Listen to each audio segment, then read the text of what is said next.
welcome to Love Never Fails, a podcast here on SoFF Creations. I am Lorraine Dalrymple, the original SoFF, that sister of the fuller figure to you, and I'm here today with the fantastic Jay Phelps, trumpeter, composer, entrepreneur, band leader, educator, radio presenter. I'm really getting tired now. Performing with the likes of Courtney Pine, Amy Winehouse, Wynton Marsalis, Hugh Masekela, to name a few. He has albums and projects that we will place in the bio of this podcast so you can learn more about him and the moves that he's making as an entrepreneur with his new companies and agencies coming up. And I am going to be speaking to him today on the topic of being a custodian of romantic love. Hello, Jay. How are you?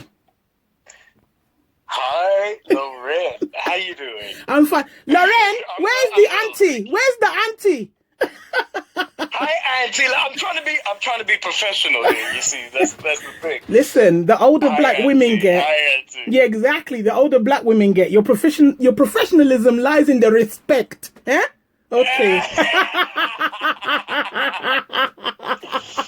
Well, it's You're really totally right. I am right. I'm never wrong. Just remember that you can't go wrong. Yes. So, on Love Never Fails, we talk about various different subjects. And of course, you and I, we are musicians. We could talk about music all day long. And we will touch upon that. But we're also intelligent beings. We can talk about the wonders of love. And today we want to talk about being a custodian of romantic love, because I have known you since you were a wee whippersnapper. And I have watched you grow into this fantastic man that you are. And I know you love big. And I want to talk to you about, are you a romantic? Yes, I am. I think I am. I believe I am. I like to. It's funny. I was thinking about this today. Before we were gonna chat, and I thought, you know what? There's been many phases. I think there are many phases in one's life, and to be in love at different points of your life, I would say, if it's different people that you have in your life and whatnot. But I believe that we have almost different personalities as we grow up. Yeah. We become different people. I agree. As we progress through this journey of life. And we might not be the same person that we were when we were 21, right. 25, 30. It keeps changing. Hence why we might have different partners. Hence why we might have different kinds of partners, like in terms of you might be with someone who's very loud one time, and you might be with someone who's really quiet sometime, and I think we're sometimes trying to strike this balance between ourselves, who we are, and what we kind of put out there into the ether. And I think to say that I'm a romantic, yeah, I believe I am, but at the same time, I think I've had phases in my life where it's been I really want to jump, deep into this at first, and then there's certain times when I'm well, I need my own space here. So having said that, because that was a beautiful answer, but having said that, so you say you think you are a romantic, so do you believe there is such a thing as as a romantic? I mean, because I should have asked you that first. Because if there are different phases in your life of the romance you experience, do you think that there are different types of romantic? Yeah, I do, because I have friends who live by, I'm a single man. I'm not going to be in any relationship. Yeah. Ever. And I've never really seen them in a relationship. They might have little things sometime and little things sometime, but they're never in something solid like that. So if I was to sort of judge myself upon that kind of character, yeah, I'd say I'm a romantic then. Yes. I am a romantic then, because I do like the attention of someone else for a longer period of time than just a week. Yeah. Yeah, I've seen that on tour. I've seen what I like to call add musician and stir. It's the kind of instant romance that happens on tour. Yeah. And what happens on the road stays on the road. So we say as little about that as possible. But what do you think that, For me, I know what I think about being in love, but you're somebody who through their music can convey love or stimulate it, which we'll talk about later. So what do you think being in love means? Being in the romantic love, because I'm in love with a fair few things. I'm in love with being a mother, for example. That experience for me is everything, and actually now is my first love, my motherhood.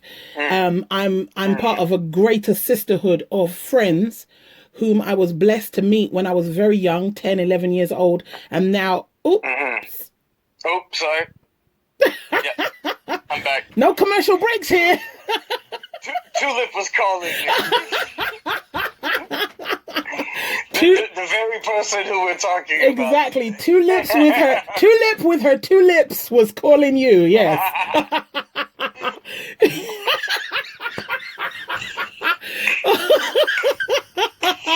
Ladies and gentlemen who are listening, Jay is being a man right now. I say nothing. No. But,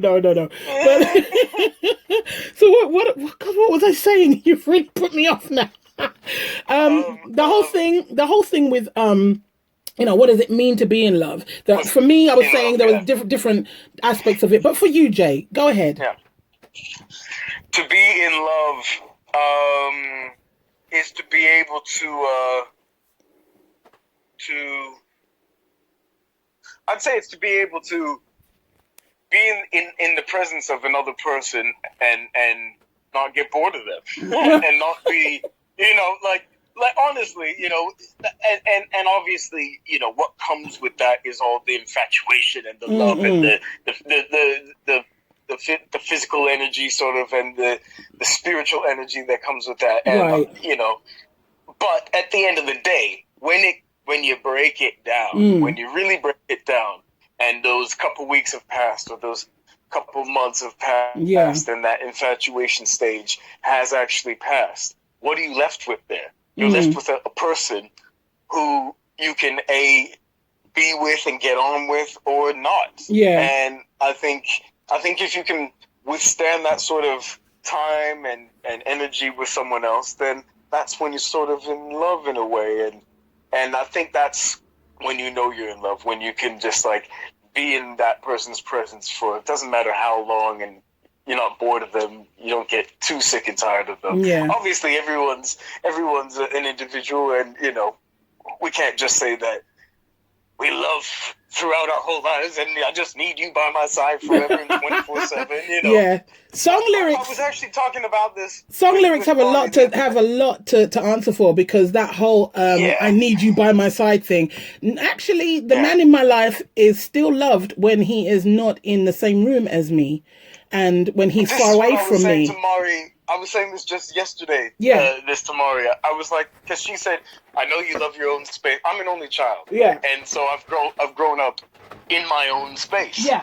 And I realized, like these are some of the things that I like in my life is my own space. But I do like to know that my loved ones are near and are around. And so she was saying to me, "Oh, you could just have your own room and be fine with it." I said, "Yeah, but I need to know that you're next door." Kind of thing. Yeah. Right. And that's something that I feel. My dad used to say that to me actually when I'd go visit him, because I used to see him like every 2 weeks, and I'd go play with my friends when I was there, and I was like, "Oh, I'm sorry that I'm just going to play with my friends." He's like, "It's fine.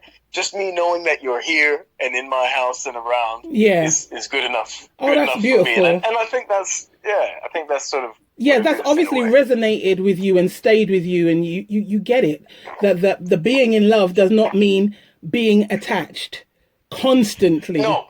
Own space. Yeah, no. And I think with romantic love and the whole I'm in love with you, you've got the love that we have for humans. You've got the love that we have for their idiosyncrasies and their little habits and stuff, because patience is in there as well.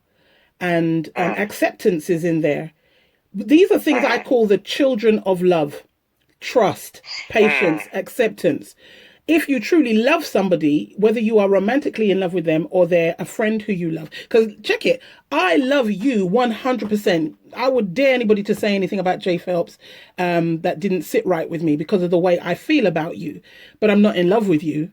I know that's a shock, but I'm not in love with you. But I accept who you are. Where you've come from, because check it, I had a beautiful conversation with your mother for over an hour yesterday, because she's like a sister to me. I love her dearly. And we were saying, I was saying to her, I met you guys off the plane. I don't think you'd been in England from Canada 2 hours when I met you. Barely, yeah, that's right. So the love I have for you comes from the gangly 16-year-old that I met. That was before I actually even moved here. Yeah, you were here for like my first little visit. Yeah. Visit. Right. I remember that. Yeah. I remember. I do remember. But you see, I'm a good Guyanese woman. You know, my parents are from Guyana, and you were 16 and I was in my late 20s, and you were like, Lorraine this and Lorraine that, and then on a tour bus one time you fell asleep on my shoulder, and I thought, what's this? So that's why I was like, Guyanese people said, don't fill your mouth with big people name. And I thought, nah, I'm Auntie Lorraine from now on. And because of you, Nathaniel Facey, Shane Forbes, I am auntie to a lot of people. But getting back to the love thing, I watched you guys develop your skills and and I love the men you've grown into. And so therefore there's that love as well, there's acceptance and all that sort of stuff. How do you convey love through your music? There's people who come to see you, and do you think you go out of your way to convey love, or do you think they can fall in love or receive love through your music? I think personally the love that I give through my music is quite obvious, because I'm quite expressive when I play. And it's due to the fact that expression is due to the fact that I've had love in my life. My mother's loved me and my family's loved me and that kind of stuff. And also I've had loss in my life as well. I lost my sister when I was young. And those were like some of my first memories was of losing her. And I think some of that just will never leave me. Ever. And so when I try to convey an emotion like music, or try to hold a note in a certain way, I'm doing that because of all the experiences I've had in my life, basically, and I'm trying to hold on to something I feel that has been either transmitted through me or I'm trying to transmit as well through myself. So yeah, it's a weird long answer, but I believe that it's obvious in my playing because because of that, because of what I have been through and experienced. I mean, we've done this thing a few years back now. We were at Ronnie Scott's doing a late show, and I forget what song it was, but what I remember was, you looked at me, I looked at you, and we knew we were going to do that back and forward thing where you play and then I, like fours, but you play and then I scat. And I was totally in love with that at that moment. But what really hit me was when the audience went nuts. When the audience decided, this is brilliant. And for some reason, when things like that happen, for me, that's the love right there. Because they are locked into what you do as a performer, and you are leaving it on stage, and they take that with them, you know. But then I've seen you like doing a kind of round midnight number, slow, and the lights are low, and there's a blue tint on you, and I look out into the audience, and the dude who's probably not that affectionate has now got his arm around the girl he came with. So I've seen it, and I'm like, this is so cool. I could have been a nurse, but I'm not. I'm doing this. So, so at the moment, you have your relationship. Does your music come into the love that you share? In what kind of way? Can you hear that? What is that? That's the train. Oh wow. Okay. Don't worry. Don't No, worry. I'm thinking you've got wind or something, but no, it's the train. That's cool. No, it's the train. Yeah. No, no, what I mean is, because for example, I wrote a song for my partner. It's called Love Never Fails. Okay, which is the name of this podcast. It's the song you hear at the beginning of this podcast. And I took those lyrics from a part in the Bible, the book of Corinthians, chapter 13, and it says, love endures all things, it never fails, and all this sort of stuff. It tells you what love is for. When you convey your music, does that help to enhance the love you have for your lady? Yes, definitely. And the love from my lady comes through my music because, like I said, I think when you are loved and when you feel that that feeling, it will come out in some kind of way. Yeah. And I mean, maybe not just love, but emotion in some kind of way. It could be hard. It could be a sorrowful, you could be sad even, and it could be something that's really putting you down, and that could come out through your music. But it just so happens that currently I am in love with the love of my life, and yeah, when I play certain things, or when she's in the crowd or whatever, I want to play to her sometimes, or utilize her as my guidance, sort of spiritual guidance in music. Yeah. So I do think that, actually. Cool. I mean, you're very lucky in as much as you have quite a directional instrument. You can point your trumpet at whoever you want to. Yeah. So even in protest, you can be like, just point it at the person and blow a note as if to say. Well, I went to the BLM protest in Birmingham. Okay. And I brought my trumpet. And I gathered so many people around me, and it was like I used it as exactly for that reason. And it was one of the first times I felt like, wow, this is a powerful instrument. It's not just for entertaining, this thing. Well, I mean, it isn't. I mean, when you check it, wasn't it Joshua blowing a ram's horn in a trumpet-like fashion that brought down the walls of Jericho? I mean, there you go. Yeah. So if you can bring down the walls of racism, with your trumpet, that is a track begging to be written. I think so. You just hit the nail on the head. I have. Actually, when I was doing research into what I was going to talk to you about, one of my things was I wanted to ask you, how your own love has been conveyed in your music. You already answered that question, so I didn't ask you the question. And I've got in my notes, via inspiration and encouragement and basic love encouragement. Now, the words basic love encouragement, they move me so much. I wrote a poem called Basic Love Encouragement, because the other thing that we're learning, I don't know when people will listen to this, but we are doing this podcast during COVID times, and love has been the contributing factor to people feeling good through the 100%. Most horrible of times. And I believe it's through the basic love encouragement. It's the basis of acceptance, patience, and all those things, enduring in the face of adversity. How do you feel, love has been shared through this really awful time that we are going through as a planet? Well, I think in small increments, because I think, people have understood that certain others are alone. Yeah. My mother in particular, she's by herself, although she's kind of different because she likes being she likes quite a bit.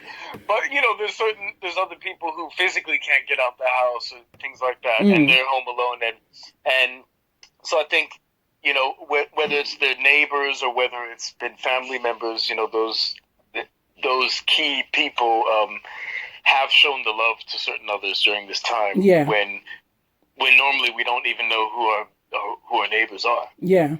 You know what I mean? Yeah. Especially here in London. You barely know who your neighbors are. Do you really think that yeah. of London? Yeah. You see, I'm a Londoner born and bred. I no longer live in London, but I never had a problem with that. Okay, what part of London though? What did I live in?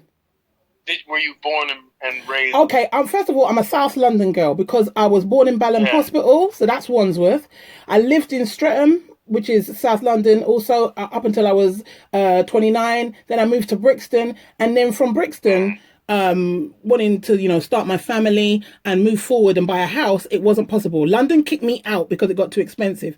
But I lived in places. You lived in kind of areas that was somewhat community kind of area, like Brixton is very much like a community. There's other areas that I've lived in London where your neighbor looks at you and doesn't even talk to you. Okay, it's like, name an area like place? Eltham. No, like where was I? I was in Hounslow a few months ago, living in Hounslow. Okay. And it was like, what is this place? My neighbor won't even say hi to me. Wow. I'm seeing them. I'm like, hey, and they're just trying to get into the house as fast as they can. Wow, and you don't even look you don't even look threatening. You're cute. You look you're smartly dressed most of the time. I'm sure you sleep in a suit, but the point is, What I was gonna say was now that it's COVID time. Okay. I'm learning my neighbors a bit more. I know the neighbor across from me. There's some other neighbors that just moved in, and I just gave them the Amazon box yesterday, and we're like, hey, hi, and kind of. Wow! Like, see, that was never me. That was never me.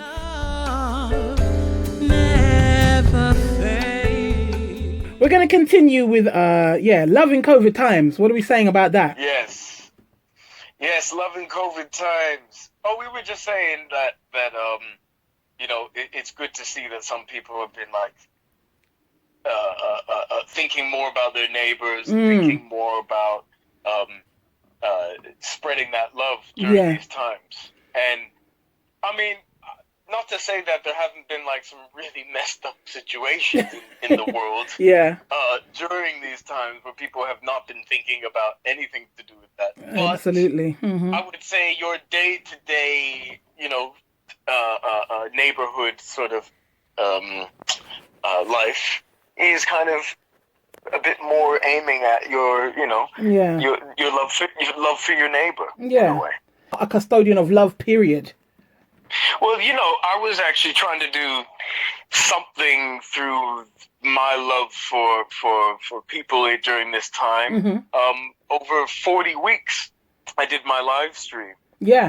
Where I learned how to DJ, and tonight I've got a DJ gig. I've been there. I've been at your. I have danced my ass off. And I was doing that. You know what? I started that off because there was a club here that actually asked me to do it for their thing. Yeah. And then I kept doing it because I was staying with my girlfriend's mother at her house, and we were all together in Birmingham. And I was realizing that like most of her friends who are in their late 60s and whatnot, they're all like single women in the house by themselves. Mm-hmm. And this thing that I was doing was bringing them some joy. Yeah. And I was thinking to myself, well, I should just continue on doing this because it's actually bringing people together. People are having a chat. Yeah. It was a nice, community thing. And so I did it for 40 weeks, pretty much solidly. Yeah. And I stopped the other week because I'm starting to play a little bit more like out live and stuff. But through my love for people and wanting to just make people a bit more just a bit carefree on that day and not have to think about this horrible pandemic and masks when you're going to the supermarket and all this. I kept saying to people, just bring a drink to your living room. Don't make sure you have a vibe. I was so carefree. This was a time for as little nickel elastic as possible. The wine glass was full. Because I put the thing on and I was in a very dimly lit room. The room that I'm in right now is called my menstrual institution. It's where all my greatness, all my Lorenness comes to fruition in this room. And you haven't called it the menstruation? No, no, the menstrual institution. I know. The menstruation kind of just rolls off the tongue. Honest, I was in here. I had the screen on because you've got the whole DJ vibe going, and I was really having a good time. So the catharticness of that was, it's the love you gave, and thank you for it. 40 weeks. That's kind of like 40 weeks. Yeah. It was great. It was felt up close. Trust me. And anything like that over these times has been felt up close because I think people are learning how to receive love in its many different forms from the very many different people that you can get it from. Different races, different faces, from different places and different spaces. It's all been 100% beautiful. If you can't rise above, being a bit downtrodden with all this love floating about. Yeah, that's a shame if you can't, but I'm sure you will. Then. Because there's lots of custodians of love like your good self who are giving that out. For sure. I can feel it. I can feel it out there. I can feel it. In Deptford, I can feel it here from time to time. It's funny because it's like this is one of the first times that I felt like I've been in a community, actually. I go to Deptford High Street and it's just funky. You walk up that street and there's Mama's preaching over there. You got some Rasta preaching something over there. You got this guy selling you some yam, and this one yelling at this one because he didn't give him his, some card. And oh man, it's just hilarious. But there's so much vibe and love, and I asked for a light bulb the other day, and the guy was like, "Oh man, just come back with the other one." But don't, there was just like a feeling in the air, and I really like that. I like that here in Deptford. Oh, that's beautiful, man. Well, listen, I want to wrap this up by saying thank you to my very special guest and nephew, whom I love 100%, Jay Phelps. Thank you so much. Thank you so much, Auntie. And please, I don't know when this is going to go up, but check out my show on Worldwide FM. I've got a 2-hour show every month where it's called Ear to the Ground, and I'm always trying to push the new music and good music. That's what it's all about. Please check out my show. We will be filling the bio of this podcast with all your information, and I'm even going to put a link to you and I performing. Great. Because I want people to see how you and I have got on in that way, because I love that. But I just want to say before I wrap up and leave everybody that during this call, Jay received another call from the love of his life, and we broke and he took the call. So the moral of this is, when love calls, accept it. Accept it. When love calls, you best to come running. Okay. Thank you so much for joining me here today on Love Never Fails. Love, peace, and hair grease to each and every one of you. I am Loren Dalrymple, the original SoFF. Peace.